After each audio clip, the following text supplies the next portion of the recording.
All right. So, you've sent in some really interesting research. Yeah. The work of Jeffrey Karpik and Philip Grimaldi on retrieval-based learning. Uh-huh. And in this deep dive, we want to really try to get at like the core insights of their work, Yeah. so you can understand this perspective on learning. Really quickly grasp it. Yeah, It exactly. is a fascinating area. When we think about learning, we Mhm. often have this picture of like taking new stuff in, right? Right. But this really shakes up that basic idea of learning. It does. Like, it's Yeah. been so focused on encoding. Encoding. How do we get the information in? Mm, How do we initially understand it? yeah. And remembering has been seen as a way to test that. Right. A readout. Yeah, the learning stick. Like a dipstick. Yeah. Is it full? Exactly. Right. But they're saying, no. Right. Retrieval is not just a test. Yeah. It is a mechanism. It's an active process Yeah, that drives learning. of learning itself. Yeah. And what's really interesting is how this can lead to deeper learning. Deeper, more meaningful learning. Yeah, the kind where you can actually use the knowledge. Yeah. Not just spit back facts, Exactly. Yeah. but actually use it to problem solve. Make inferences, Mm-hmm. solve problems, Be creative. apply it to new situations. Yeah. So the bottom line For you? for you is this: ditch the endless rereading Yeah. and start testing yourself. Start retrieving. Because a few retrieval attempts Yes. are worth way more. Than hours of passive studying. Yeah. Indeed. And what's interesting is Yeah. despite, the effort we put into studying and rereading things, Right. a lot of students don't realize how much more effective it is to actively recall information. Right. And so it can be a bit of a surprise when you first encounter this idea. It really can. Yeah. Okay, so let's unpack why retrieval is so fundamental to how we learn. Okay. I mean, if we contrast Yeah. that kind of traditional view of learning. As acquisition Yeah. and code construction of knowledge. Right. That's the typical view versus this retrieval-based view. Yeah. It's like a core difference pops out. Well, the retrieval perspective says learning is really about being able to use what you've learned in the past Right. in the present. Right. It's not just about what you managed to get into your brain, Right. but about how you can interact with Right. reminders and cues now Yeah. and what you've learned before. So it's less like filling up a tank Right. and more like a conversation Yeah, it's an interaction. between what we know and what we're trying to access. Precisely. And think about all the different ways that you express knowledge, right? Mm-hmm. Whether you're answering a simple factual question, Right. or explaining a complex concept, Mm-hmm. or making an inference, or using your knowledge to solve a problem, Right. or even, having a flash of creative insight. Yeah. All of those rely on retrieving something Right. from past learning. Okay. So retrieval is really at the heart of all expressions of knowledge. That makes sense. Yeah. So Karpik and Grimaldi really have two big ideas here about retrieval-based learning, right? They do. Yeah. Yeah. The first is that retrieval is the key process for understanding learning. Okay. And therefore, it should be central to how we study learning. Yeah. And this is well known in basic cognitive research on memory, Okay. but it hasn't really been as influential in educational research and practice as it should be. Okay. And then the second idea is Yeah. the act of retrieving Yeah.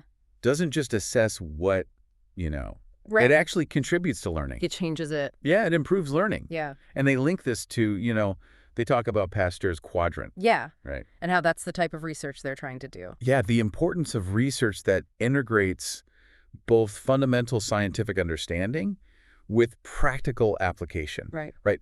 Bridging the gap between cognitive psychology and education. Yeah. So understanding how retrieval works in our minds Yeah. can directly inform how we create more effective ways to teach and learn. And it's interesting how they point out that even the way we think about our minds Mm-hmm. can be kind of misleading. Can be misleading. Yeah. Yeah, we use all these metaphors, right? Like Yeah. the mind is a storage space. Yeah. Learning is like building a tower brick by brick. Right. And, those metaphors can be useful They can. in some ways. Yeah. But they can also make us focus too much on getting information in Right. and not enough on the active role of retrieval. Like once it's in there, Right. the learning is done. Yeah. And this leads to what they call the reappearance hypothesis Right. and trace-dependent theories, Yeah. right? So explain what those are. Yeah. So the idea is that knowledge is simply recorded Right. and then reappears or is replayed when you need it. Like verbatim. Verbatim. Yeah.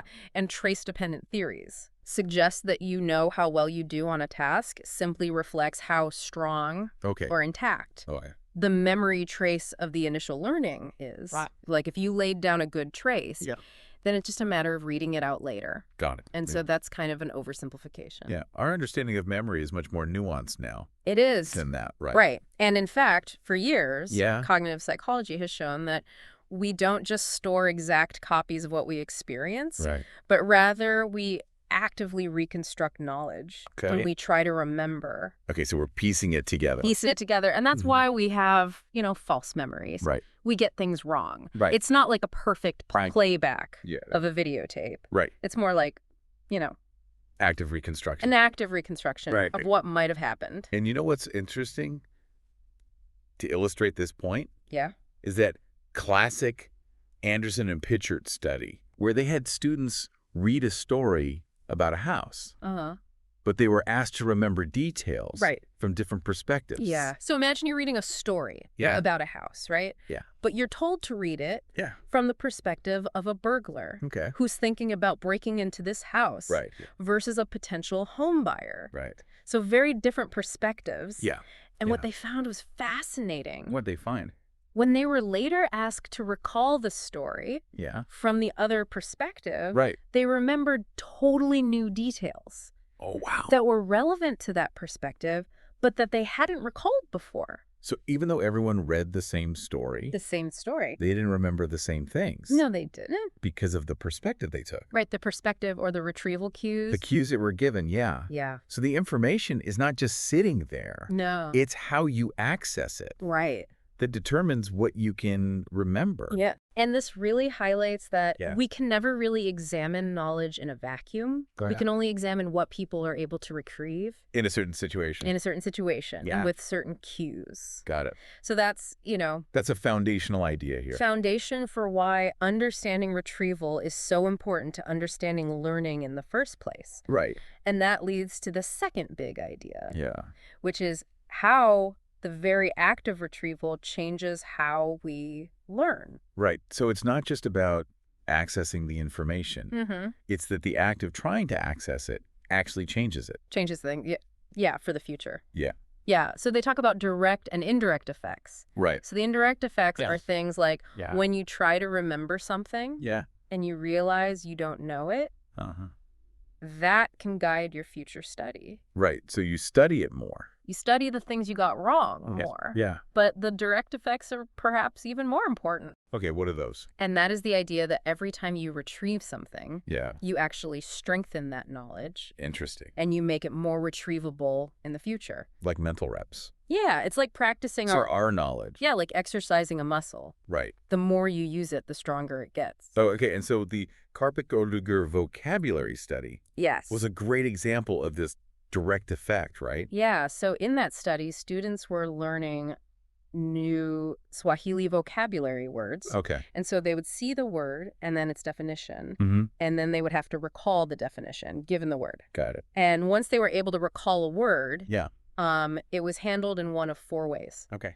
Some words were dropped. Okay. Some words were just studied repeatedly. Okay. Some words were tested repeatedly. Okay. And some words were both studied and tested repeatedly. So 4 conditions. Got it. And then a week later, they were given a final test on all the words. And what happened? And the results were really surprising. What happened? So the first thing was that repeatedly studying the words after you'd learned them didn't do anything. Didn't help. For long-term retention. So you think more study time equals better memory? That's the natural assumption. Yeah. But in fact, in that study, it didn't help at all. Wow. The real benefit came from the repeated testing.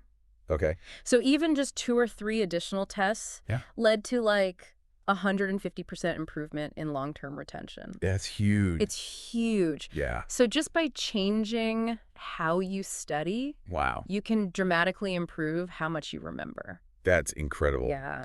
Now, some people might say, well, this active retrieval, that's just another form of like active learning. Active generation. Yeah, like trying to come up with the answer, like making yourself generate it. Right. But there was a study on that too, right? Yeah. There was, Karpik and Zaram did a study where they actually compared generation to retrieval practice. Okay. And what they found initially was that students performed the same in both conditions. So how did they? So they had students study a list of words. And then at tests, they either had to generate the word.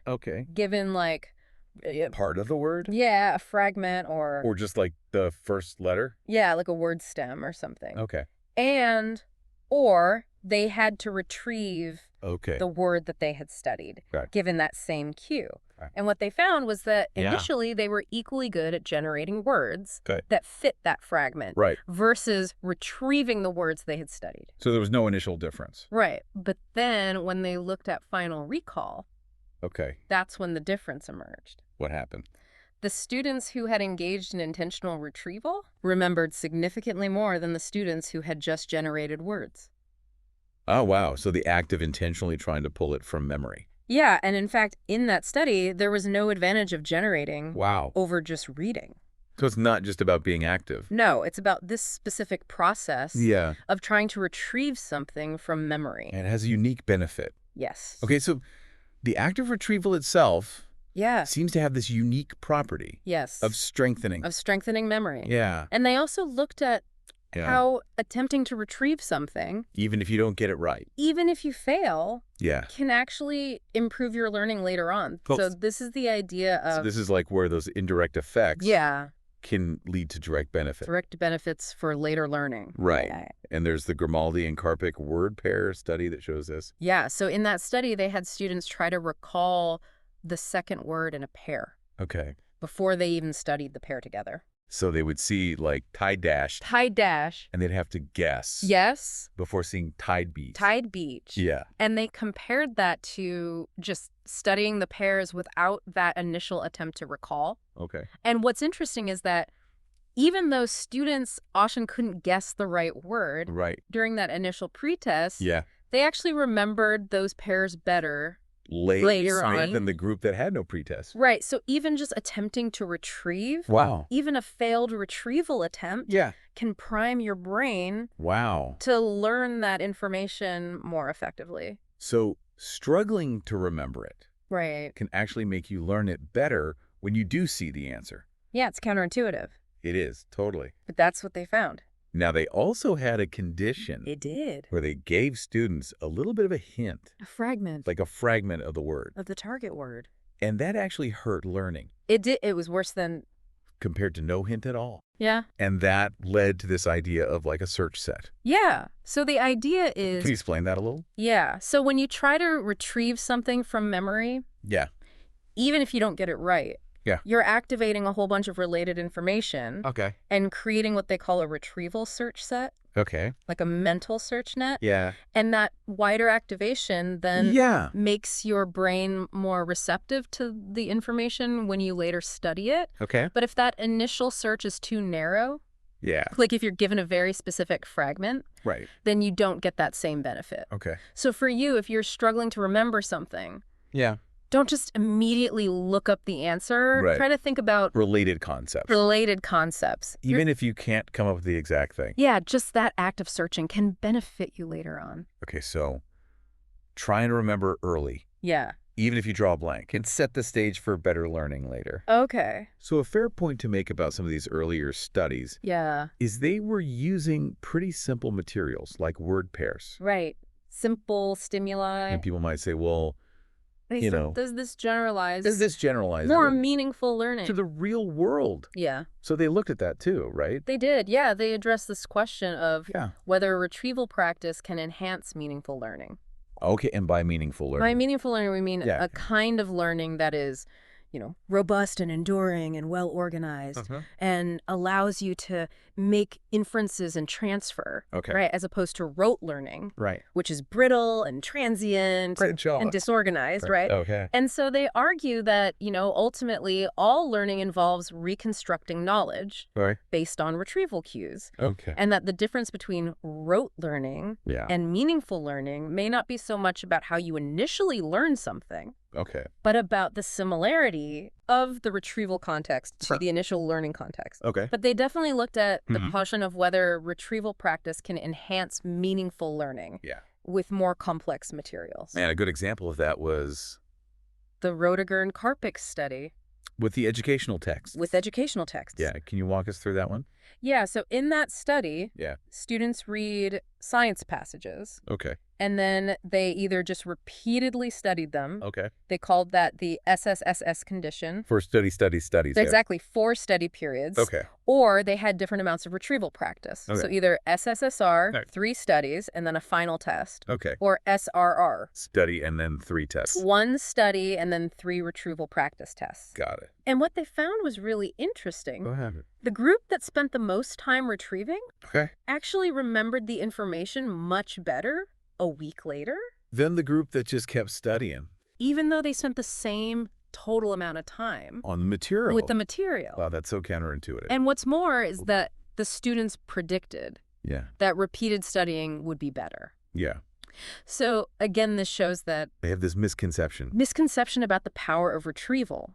Right. And it's not just that study. Right. There are other studies that have replicated these findings. With different types of materials. With different kinds of educational content. Okay. Yeah. Now, they also compared retrieval practice to another pretty popular study technique. Yeah, concept mapping. Yeah. So concept mapping is a way of sort of visually organizing information. Drawing the connections. Drawing connections and trying to create like a map. A hierarchical structure. As the key concepts. Yeah, and what did that research show? So the Karpik and Blunt studies were really interesting. What did they find? They found that retrieval practice led to better long-term retention on both verbatim and inference questions compared to concept mapping and just repeated reading. Wow. And again, students predicted that concept mapping would be superior. But it wasn't. But it wasn't. Wow.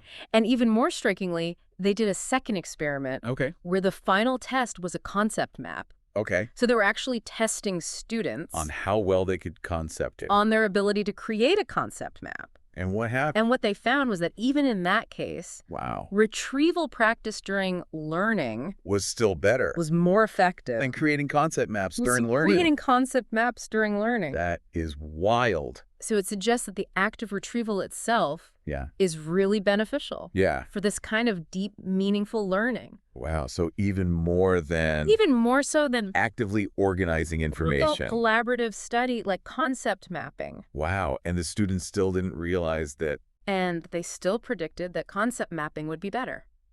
Wow. So again, this metacognitive illusion. Yeah. So we're really bad at judging what is going to be effective for our learning. Yes. Okay. And the Richland, Cornelli, and Cow study provides further support for this idea. And what was that one? So in that study, they had students read meaningful texts. Okay. And they gave them questions before they read the text. Okay.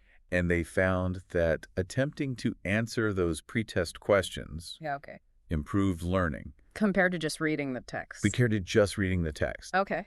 And what was really interesting was that attempting to retrieve the answers was more beneficial. Than just reading the questions. So it's not just about being exposed. Right. It's about actively trying to generate an answer. And all this points to the importance of actively engaging with your memory. Right. Trying to pull that information out. As a way to really... Key driver. Drive learning. I'm learning. Even for these complex topics. Even for complex material. Yeah. Yes. And it makes you wonder, with all this research. Yeah. Are students aware of this? Are students aware of these benefits? And do they use retrieval practice? Yeah. Do they do it on their own? When they study. Yeah. And the answer seems to be a resounding no. Yeah. Yeah. So they talk about this issue of metacognition quite a bit. Yeah. Which is, our awareness of our own learning. Right. And the research shows pretty consistently that students are generally unaware of the benefits of retrieval practice. Right. So we saw that in those studies where students predicted that repeated reading would be better than retrieval practice, even when the results showed the opposite. And Karpik, Butler, and Roediger suggested that students might be basing their judgments on their learning, on how easy it feels.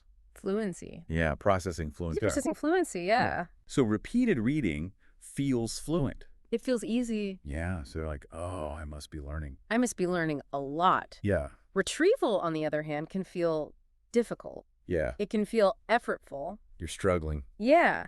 And so they underestimate how much they're actually learning. From that struggle. From that struggle. And so this misunderstanding about our own learning has consequences for how students study. It does. Karpik's 2009 research shows that... Yeah, once students are able to recall something, they tend to think they've learned it well. Right. And stop practicing. Right. Even though additional retrieval practice would actually improve their long-term retention. Yeah, their long-term retention dramatically. And they also tend to delay retrieval practice. Yes. So they'll study.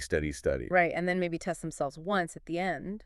Right, and they're missing out. They're missing out on all those benefits. On all the benefits of the earlier retrieval. That we talked about. And the survey data that they collected really kind of paints a bleak picture. Yeah, it's pretty clear that students are not using retrieval practice as much as they should. Yeah, so repeated reading is the most common study strategy. It is the go-to strategy. Active retrieval is rarely used. Yeah. Okay, so how do we take this research and actually put it into practice? Into the classroom. In classrooms. Yeah.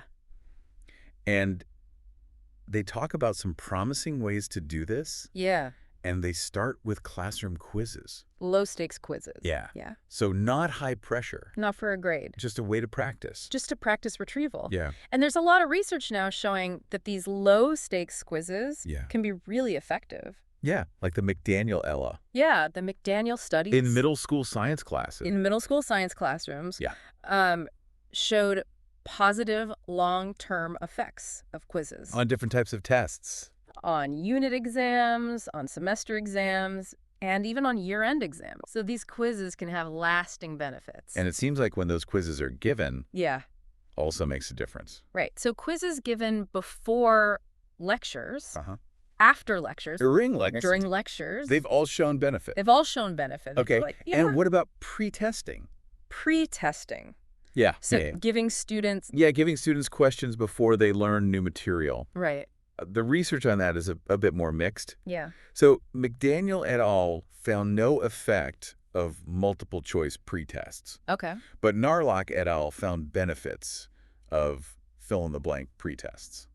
So it seems like the format matters. It seems like the format matters. Yeah. And this suggests that, the kind of retrieval processes that those pre-questions encourage might be important. So like open-ended. So open-ended questions that require students to really search their memory might be more effective.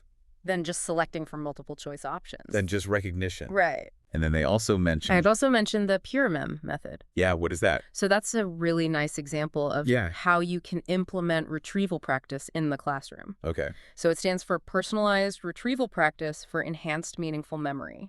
Okay. And it's essentially giving students these brief end-of-lecture quizzes in a statistics course